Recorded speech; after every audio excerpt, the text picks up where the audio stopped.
जय श्री राधे दोस्तों। आज हम भगवद गीता के कई विचार जानेंगे श्री कृष्ण के शब्दों में। भगवद गीता में श्री कृष्ण ने अर्जुन को जीवन, धर्म, कर्म और आत्मा के बारे में जो उपदेश दिए वे आज भी हमारी जीवन यात्रा को मार्गदर्शन प्रदान करते हैं। यहाँ पर सब कुछ प्रमुख विचार दिए गए हैं जो श्री कृष्ण के शब्दों में बहुत ही महत्वपूर्ण है। कर्मयोग, कर्म करते रहो, फल की चिंता मत करो। कर्म करने का अधिकार तुम्हारा है, परंतु उसके फलों पर तुम्हारा अधिकार नहीं है। मृत्यु और आत्मा, जिस प्रकार मनुष्य पुराने वस्त्रों को छोड़कर एक नए वस्त्र धारण करता है, उसी प्रकार आत्मा पुराने शरीर को छोड़कर नए शरीर को प्राप्त करती है। संयम, जो योगी अपने मन को संयमित कर देता है वह शांति प्राप्त करता है। संयम से ही मोक्ष संभव है। स्वधर्म, अपने स्वधर्म का पालन करना चाहिए, चाहे वह दोष युक्त हो ही क्यों ना हो। पराया धर्म अपनाने से बेहतर है। आत्मा अमर है।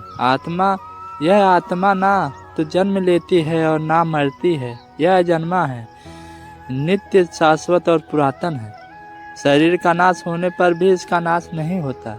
योग वही है जिसमें चित्त की वृत्तियां को नियंत्रित किया जाता है, एकाग्रता और एकाग्रता को प्राप्त किया जाता है। अहंकार का त्याग, जो व्यक्ति अपना अहंकार छोड़ देता है वह परमात्मा के समीप पहुंच जाता है। ज्ञान प्राप्त करने से ही आत्मा का सच्चा अनुभव होता है। अज्ञान का नाश करने से ही मुक्त होता है। वैराग्य, सभी इच्छाओं का त्याग कर और संभाव रखकर मन को आत्मा में स्थिर कर लेना ही मोक्ष है।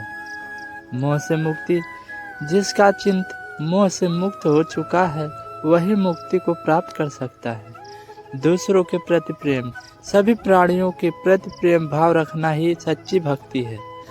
सत्य और अधर्म, जो धर्म की राह पर चलता है वही परमात्मा के निकट पहुंचता है। निस्वार्थ कर्म करते रही हुए भी अगर कोई फल की कामना से रहित रहता है तो वह सच्चा कर्मयोगी है। सच्चा योगी वही है जो सुख दुख, लाभ हानि, मान अपमान में एक समान रहे। संतुलन, खान पान, सोना जागना, सब कुछ संतुलन में रखो, यही योग का कर्म है। श्रद्धा और विश्वास, जिसके पास श्रद्धा और विश्वास है वही ज्ञान प्राप्त करता है। आपको भगवान के प्रति श्रद्धा और विश्वास रखना चाहिए। कर्म करते हुए फल की इच्छा नहीं करनी चाहिए कि मुझे कर्म कर रहा हूँ, फल नहीं मिल रहा है, ऐसी कोई बात नहीं। आपने अगर कर्म किया है तो उसका फल अवश्य ही भगवान आपको देगा। बस आपको भगवान पर श्रद्धा और विश्वास रखने की ज़रूरत है। सभी प्राणियों में परमात्मा है, जो सब प्राणियों में मुझको देखता है और सब प्राणियों को मुझ में देखता है वही सच्चा भक्त है। अज्ञान का नाश, अज्ञान के नाश से ही ज्ञान का प्रकाश होता है। मोह का नाश, तुम मोह को त्यागो, सही यही सच्चा ज्ञान है। ईश्वर का संरक्षण, जो मुझे शरण में लेता है मैं उसे सभी संकटों से मुक्त करता हूँ। सच्चा भक्त वह है जो मन, वचन और कर्म से समर्पित हो और सब कुछ मुझ में अर्पित कर दे।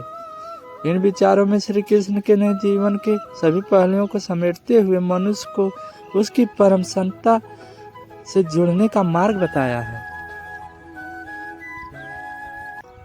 मुश्किल समय में व्यक्ति अकेला हो जाता है, लेकिन मुश्किलों की वजह से वही व्यक्ति बहुत मजबूत हो जाता है। जो आपको सम्मान दे उसी को सम्मान दीजिए। हैसियत देखकर सर झुकाना कायरता का लक्षण है। अगर कोई आपको ठुकरा दे तो बुरा मत मानना, क्योंकि वह वास्तव में आपकी कीमत नहीं जानते। जो रिश्ता हमें रुला दे उससे गहरा कोई रिश्ता नहीं। जो रिश्ता हमें रोता हुआ छोड़ जाए उससे कमजोर कोई रिश्ता नहीं। हमेशा शांत रहे, इससे खुद को अपने जीवन में बहुत मजबूत पाएंगे। किसी भी विपत्ति के समय आपको यह 7 गुण बचाएंगे: आपका ज्ञान, आपकी विनम्रता, आपकी बुद्धि, आपके भीतर का साहस, आपके अच्छे कर्म और सच्चे बोलने की आदत, ईश्वर में विश्वास। जय श्री कृष्णा। राधे राधे।